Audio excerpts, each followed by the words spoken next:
جی بسم اللہ الرحمن الرحیم۔ میں ہوں آپ کا میزبان محمد صدیق شاہین، ایڈوکیٹ ندائے مشرق سے پروگرام بیٹھک میں آپ سب دوستوں کو خوش آمدید کہتا ہوں۔ سننے والے، دیکھنے والے اور مجھے پڑھنے والے سب دوستوں کو میری طرف سے السلام علیکم۔ آج کا جو موضوع ہے وہ ہے گداگری۔ گداگری ایک بہت بڑی لعنت ہے اور اس میں پورا ملک اس کے گرداب میں پھنسا ہوا ہے۔ آپ اس گداگری کو اگر ہم اسلام کی نظر میں دیکھیں تو یہ اسلام ہمیں کچھ اور بتاتا ہے۔ اس کے حوالے سے آپ پس منظر میں چلے جائیں۔ دین اسلام نے جب پھلنا پھولنا شروع کیا تو اس میں آپ کو پتہ ہے کہ اسلام ایک نہایت پختہ اور آسان اور انسان دوست دین ہے۔ اور آپ نے دیکھا ہوگا، سنا ہوگا اور پڑھا ہوگا کہ قرآن پاک میں جگہ جگہ پر خیرات، صدقات، عشر، مدد اور بھلائی کا جگہ جگہ پر ذکر ہے، اور اس سے یہ ظاہر ہوتا ہے کہ ہم اپنی کمائی میں سے، اپنی نیک کمائی میں سے، حلال کی روزی میں سے اپنا صدقہ ان غریب غربا میں تقسیم کریں جو مستحق ہیں، جن کے لیے آپ لوگوں کی جو رزق ہے وہ ان کا حصہ بنتا ہے، اس کو آپ نے ادا کرنا ہے، جس سے آپ کا رزق بھی پاک ہوتا ہے۔ یہ بیسک کنسیپٹ ہے اسلام کے اندر۔ اور آپ نے دیکھا ہوگا کہ ابتدائی دور میں جب ہر طرف مفلسی، بے یار و مددگاری تھی تو اس وقت سرکار دو عالم صلی اللہ علیہ وآلہ وسلم اور ان کے فرمودات جو تھے اس کے حوالے سے، اور قرآن پاک نے جو ہدایات جاری کیں، اللہ رب العزت نے جو احکامات جاری کیے، اس میں جگہ جگہ پہ ذکر آیا کہ آپ مدد کرو، لوگوں کی خیرات دو، زکوٰۃ دو، عشر دو، اور مختلف انداز سے لوگوں کی مدد کے لیے حکم ہوا۔ اور آپ کے یہ بھی علم میں ہوگا کہ ایک وقت ایسا آیا کہ کوئی بھی مدینہ کے اندر کوئی بھی ایسا شخص نہیں تھا جو خیرات لینے کے لیے یا صدقہ لینے کے لیے راضی ہو، اور سب لوگ خود کفیل ہو گئے۔ اس کی بنیادی وجہ یہ تھی کہ ہم لوگوں نے، یا وہ جو لوگ اس وقت کے جو رفقائے کار تھے، انہوں نے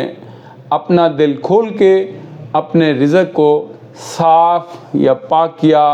اور جو مفلس تھے، جو حقدار تھے، ان کو ان کا حق ان کے گھر پہنچایا، جس کی وجہ سے اسلام ایک دوست دین تصور کیا جانے لگا۔ اور یہ ہر جگہ پہ، اور جب بھی آپ کسی محفل میں جاتے ہیں تو وہاں پہ بھی جب اس خیرات کی بات آتی ہے تو مسلمان جو ہے وہ سب سے پہلے میں سمجھتا ہوں کہ سب سے پہلے اس کا نام آتا ہے، کہ چونکہ یہ ایک دین کا حصہ اس میں تصور کیا جاتا ہے، اور ہے بھی۔ اس کے باوجود لیکن پاکستان کے اندر اگر آج کا دور دیکھیں، اس میں نظر دوڑائیں تو پتہ چلتا ہے کہ ہر دوسرا فرد فقیری کے نام پہ وہ جناب لوگوں کو لوٹ رہا ہے، اور جگہ جگہ پہ مانگنے والے آپ کے پاس آتے ہیں، اور وہ لوگ جو واقعی مستحق ہیں، جن کی مدد کرنی ضروری ہے، جو بالکل سفید پوش لوگ ہیں، جو کسی کے آگے ہاتھ نہیں پھیلا سکتے، ان کی مدد جو ہے کرنا ضروری ہے، مگر ان لوگوں نے ان کا حق بھی سلب کر لیا ہے، مار لیا ہے۔ اس حوالے سے گورنمنٹ آف پاکستان نے بے شمار مطلب اس میں گداگری ایکٹ بنا، اس میں اس کی روک تھام کے لیے اقدامات کیے گئے، لیکن انفارچونیٹلی اس پر عمل درآمد جو ہے وہ بہت کم نظر آیا۔ اس میں تو ایک ایسے معاملات بنے ہوئے ہیں کہ یہ جتنے بھی چوراہے، سڑکیں، بازار، یہ مطلب جہاں پہ گداگر پھرتے ہیں، یہ سب کے سب ایک ٹولیوں کی شکل میں، ان کے پیچھے ایک نمبردار ہوتا ہے، وہ ان کو وہاں پہ چھوڑ جاتا ہے، اور وہ چھوڑ کے وہ رات کو مطلب جتنی بھی کمائی ہوتی ہے ان سے ان کو دہاڑی کے پیسے دے کے باقی اپنے پاس رکھتے ہیں۔ اور اس طریقے سے بڑے بڑے جو مطلب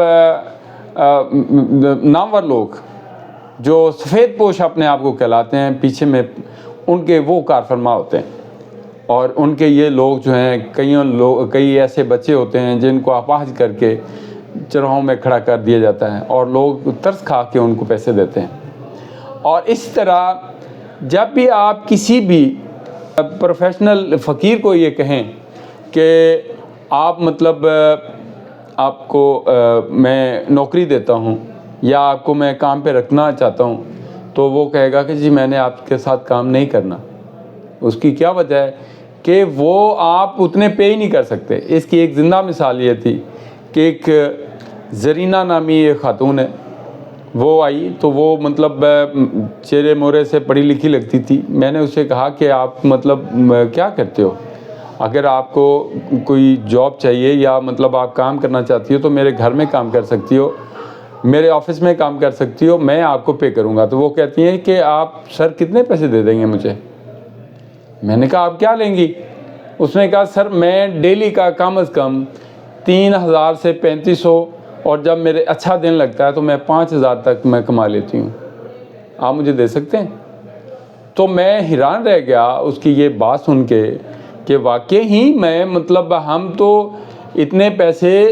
ایک آدمی جو ہے وہ اپنی محنت کر کے تو کما ہی نہیں سکتا،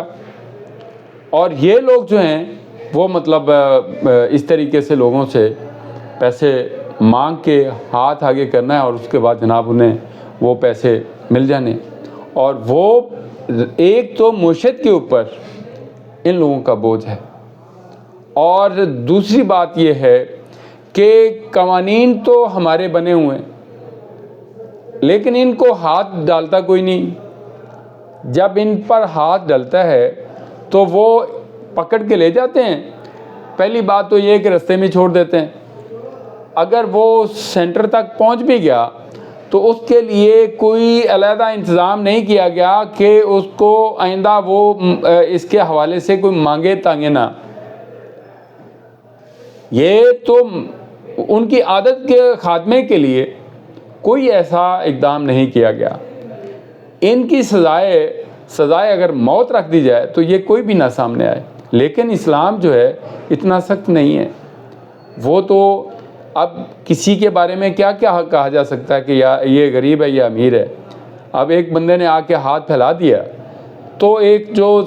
سمجھدار آدمی ہے مطلب وہ تو اللہ تعالیٰ کی ذات کو راضی کرنے کے لیے وہ کچھ نہ کچھ تو دے گا اس کو۔ لیکن یہ ہماری حکومت کی ذمہ داری ہے کہ ایسے افراد جو عادتاً مانگتے ہیں تو ان کو بالکل ان کا کلا کما کرنا ضروری ہے، اور اگر ان کا کلا کما ہو جائے تو وہ جو رقم ان کے پاس جاتی ہے وہ کسی نہ کسی کام آ جائے اور وہ سرکار کے خزانے میں چلی جائے۔ اس طرح پاکستان کا مستقبل بھی روشن ہو سکتا ہے۔ لیکن اگر ہم اعداد و شمار لگائیں تو آپ حیران ہو جائیں گے کہ پچھلے دنوں ایک خبر چل رہی تھی کہ سعودی عرب نے 5000 لوگ جو ہیں وہاں سے فقراء کو پکڑ کے، جو فقیر تھے جو مانگنے والے تھے ان کو پکڑ کے ڈیپورٹ کیا، اور وہاں پہ پابندی لگا دی گئی ہے کہ مطلب کوئی بھی جو مانگنے والا ہے یہاں پہ نہ آئے۔ لیکن یہ جو ہیں یہ تجارت کی روح میں یا مزدوری کے چکر میں پاکستان سے سعودیہ چلے جاتے ہیں، یا یہ کہہ لیں کہ حج عمرے کے چکر میں وہاں پہ چلے جاتے ہیں اور وہاں جا کے مانگنا شروع کر دیتے ہیں۔ اس طریقے سے پاکستان کا بھی جو نام ہے وہ بھی بدنام ہو رہا ہے۔ تو میری اس میں سابق اقتدار سے مؤدبانہ گزارش ہے کہ اس کے لیے جو ہمارا گداگری ایکٹ ہے، یا تو اس میں اتنا سٹرکٹ کوئی اس میں لا پاس کر دیا جائے کہ یہ مانگنے والے کی کم از کم جو سزا ہے، سزائے عمر قید ہو، یا اس کی کم از کم سزا جو ہے نا 10 سال سے کم نہ ہو، تاکہ ان کے اندر ایک ڈر اور خوف پیدا ہو جائے کہ ہم نے مانگنا نہیں ہے بلکہ محنت مزدوری کر کے اپنے رزق، اپنے پیٹوں کو پالنا ہے۔ اور اس کے علاوہ پھر وہ لوگ جو سفید پوش ہیں، جن کی مدد کرنا ضروری ہے، جن کے اللہ رب العزت نے حکم دے رکھا ہے، اس کے لیے ہمیں دل کھول کے ان کی مدد کرنی چاہیے، بلکہ ان کے گھروں کو دیکھ کے، آپ اپنے محلے میں رہتے ہیں، اپنے جس بھی جگہ پہ آپ مقیم ہیں، آپ کو نظر ہونا چاہیے، آپ کی نظر ہونی چاہیے کہ دائیں بائیں آپ کے مطلب کتنے ثابت استطاعت ہیں یا نہیں ہیں۔ تو وہ لوگ جو واقعی مستحق ہیں، ان کی مدد کرنا، ان کو صدقات دینا، ان کو خیرات دینا، ان کی مدد کرنا ہم سب کا فریضہ ہے، وہ ہمیں کرنا چاہیے۔ اور میں دوبارہ یہ گزارش کروں گا کہ صاحب اقتدار جو ہیں وہ ضرور اس سے جو مطلب گداگری ایکٹ ہے، اس کو بھی اگر تبدیل کرنے کی ضرورت ہے تو وہ بھی کیا جانا کوئی مذائقہ نہیں ہے۔ اگر اس پہ عمل درآمد ہے تو اس کی جو سزائیں ہیں ان کو سخت بنا دیا جائے، تاکہ یہ مانگنے والے جو ہے نا ان سے جان چھوٹ جائے۔ اللہ حافظ۔